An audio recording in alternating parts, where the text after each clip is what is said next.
Now look what it says. Or a different gospel. Because those two Jesus and those two spirits represent the two gospels of Galatians 2:7.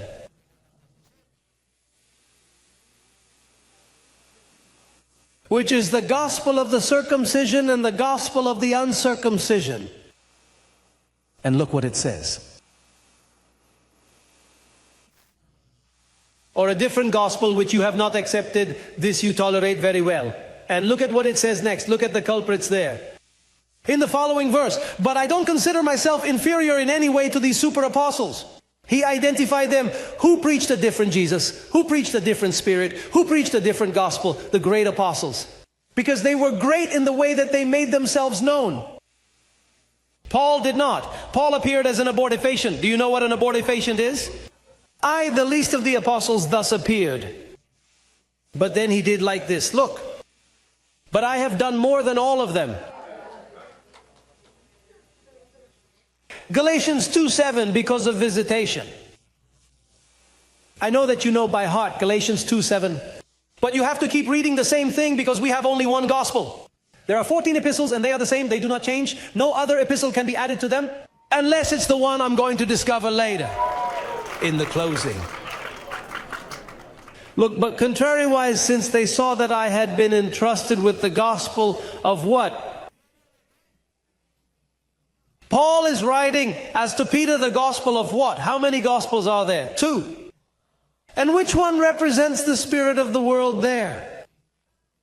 That of circumcision. And which one represents the spirit of God? That of the uncircumcision. And which spirit are you in?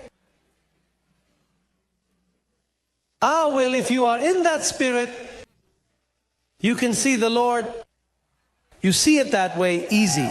Because that gospel removes the veil for you to see. Let's stand. What more do you want? Say to the one next to you, I am from the Spirit of God. I have left the spirit of the world.